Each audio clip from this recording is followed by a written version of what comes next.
Hey, Res Church, Pastor Daniel here, and joining me today is Pastor Mark. Say hi, Pastor Mark. Hi, Pastor Mark. And we are going to jump back into this review and discussion of the Resurrection Church core values. Today, we're gonna talk about our first core value. Before we get into that, Pastor Mark, when is the last time you went fishing?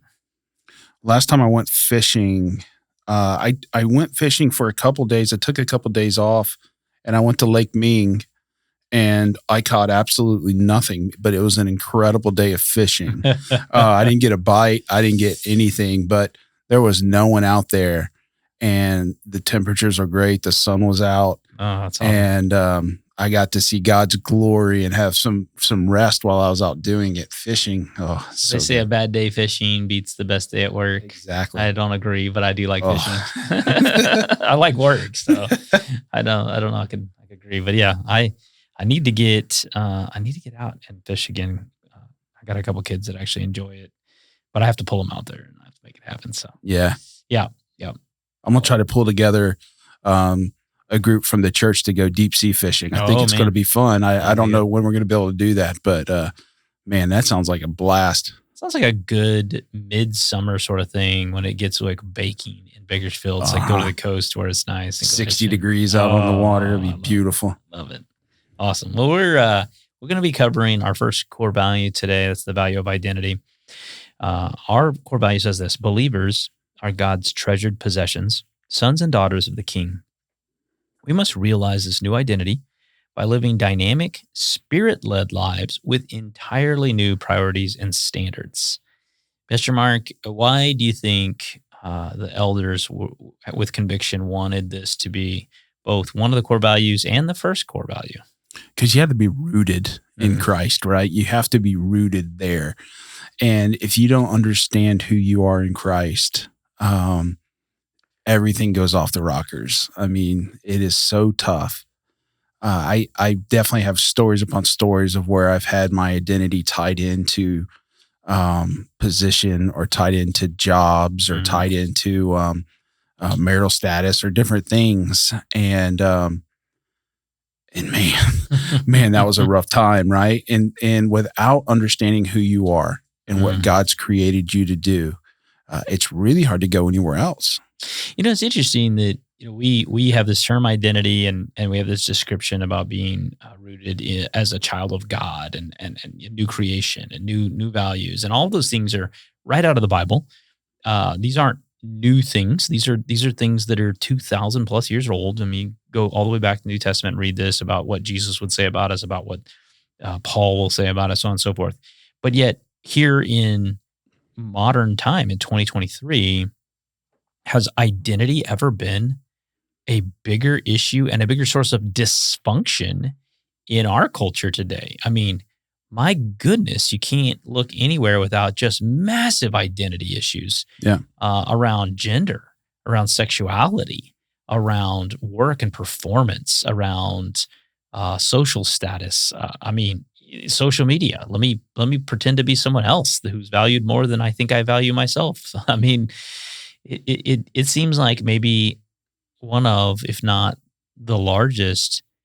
The problem seems ubiquitous, like everybody or universal in our culture, and it's insidious. This identity issue is just, I think we have a country now where the majority of the country, because they don't have identity in Christ, they have identity problems. And I would just submit that if you don't have an identity in Christ, you have identity problems. And so an entire culture with identity problems. Yeah. Did you see the Jesus Revolution movie? Yeah. I watched that a couple weeks ago, and there was a line in there where the pastor meets the one hippie dude. I forget his name. And Lonnie. Lonnie. And he was just like, yeah, my people, they're searching for God. They that's what they're doing, and they're doing it in all the wrong ways. And I was like, man, and I just thought about that with like all of the different pronouns that exist today and they're searching for something. For identity. And I'm like, man, that's what it is. And I was like, that I think that fits right into this. Well, and there's two parts to that value. I think understanding, having a better view of who God is, gives you a higher view of Him. Yeah. And that's intrinsically linked to we are a child of God. So Right. so our new status, adopted sons and daughters of the King, it matters. But first you have to understand the King. And when Yeah. you get a better picture of the King, boy, it really elevates what an identity in Christ means. Has direct implications on you and I. I love also the idea that Christianity was not intended to be boring. Yeah. It is not boring. That is for certain. Dynamic and spirit-led Christianity is not the stereotypical Christian, the Ned Flanders Christian that they're gonna put out there in movies or in shows or what have you. Uh, Man, in fact, if you've read biographies of notable Christians and church fathers, and none of it was boring. It was Yeah. all dynamic. When you're actually searching for, what do you want me to do? What are your goals, not my goals? Like when you start searching and actually taking action on that stuff, your life is full, so full. Well, and in probably the last 5 years, particularly 5, 6 years, we've seen, California's gone through a pretty big mass exodus of its population base. I don't know what the current numbers are, but it's a large quantity of people have left California because of mostly the politics and cost of living. And it's always interesting to me when I talk to believers who are going to leave or want to leave, because I want to ask, like, oh, what does God have for you? Where does He, if you want to leave, where is He leading you to? Because I don't think typically God sits around and goes, you better get out of California. I mean, He didn't say get out of Rome. Yeah. It was, what is He leading you to do? And just for so many people who claim Christ as King, they're not asking, I feel like they're not even asking that question. They're not even asking, what does the King want me to do? Which to me seems really weird as, someone who declares a king. Yeah. He wants you to get out of the enemy territory and go live in a safe Christian environment. That's what He wants us to do. If you didn't hear the sarcasm in Pastor Mark's voice, let me help with that. My eyebrows were raised. They were raised. Here we are, royal priesthood. Here we are, ambassadors in a foreign nation, and sojourners. And man, when people ask me about, that are out of state, ask me about living in California, usually with a little sort of like tinge of humor. Oh, what's it like living in California? I go, man, there's so many people that need Jesus. Isn't it great? I don't normally get the response they were waiting for there, But man, in history, some of the greatest revivals and movements of God have been Christians responding to the need for Christ in areas where Christ didn't seem like He was present at all. They rushed into those environments. I mean, I think it's happening in the Middle East. I think it's happening in China. Yeah. You ever hear that story of two shoe salesmen left Europe and went to Africa?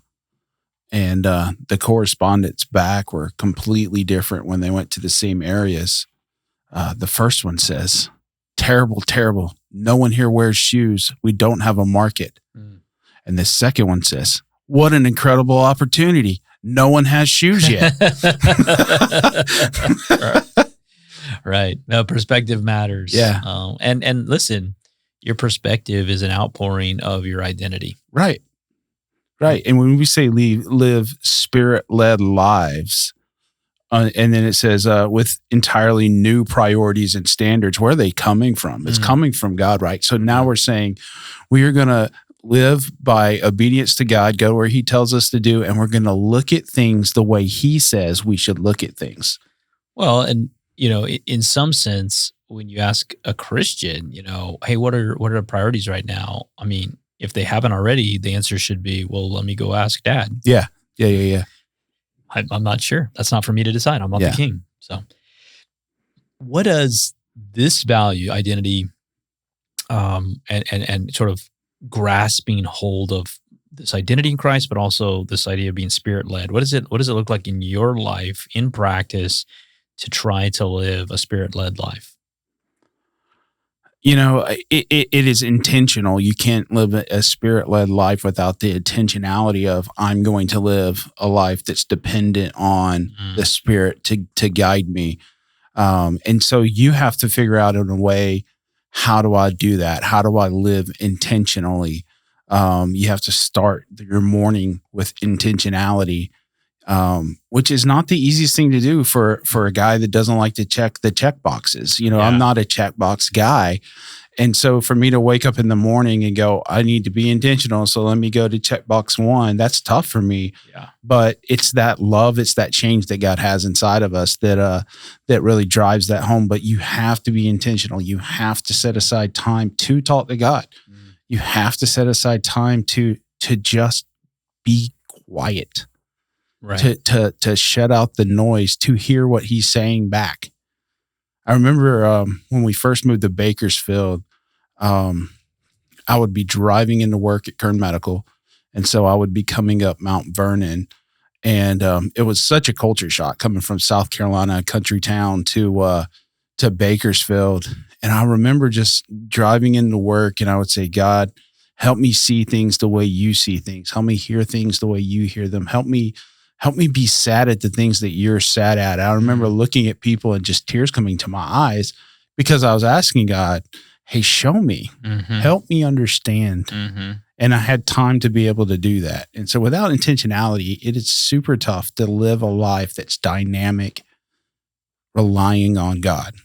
Margin in our lives, when it comes to time, I think is just such an overlooked thing. One of the things I am the most concerned with in my own life when my margins are slim is certainly there's a relational impact, wife, family, responsibilities, but there's also an understanding that, man, the busier I get, the more I fill my time in order to be efficient with stuff that needs to get done, which I enjoy getting things done and all of that. But what oftentimes gets sacrificed, rest and time just listening to the Lord, Right. right? Quiet time. When we say quiet, I mean, like without distractions, I turn stuff off and I'm just talking and listening.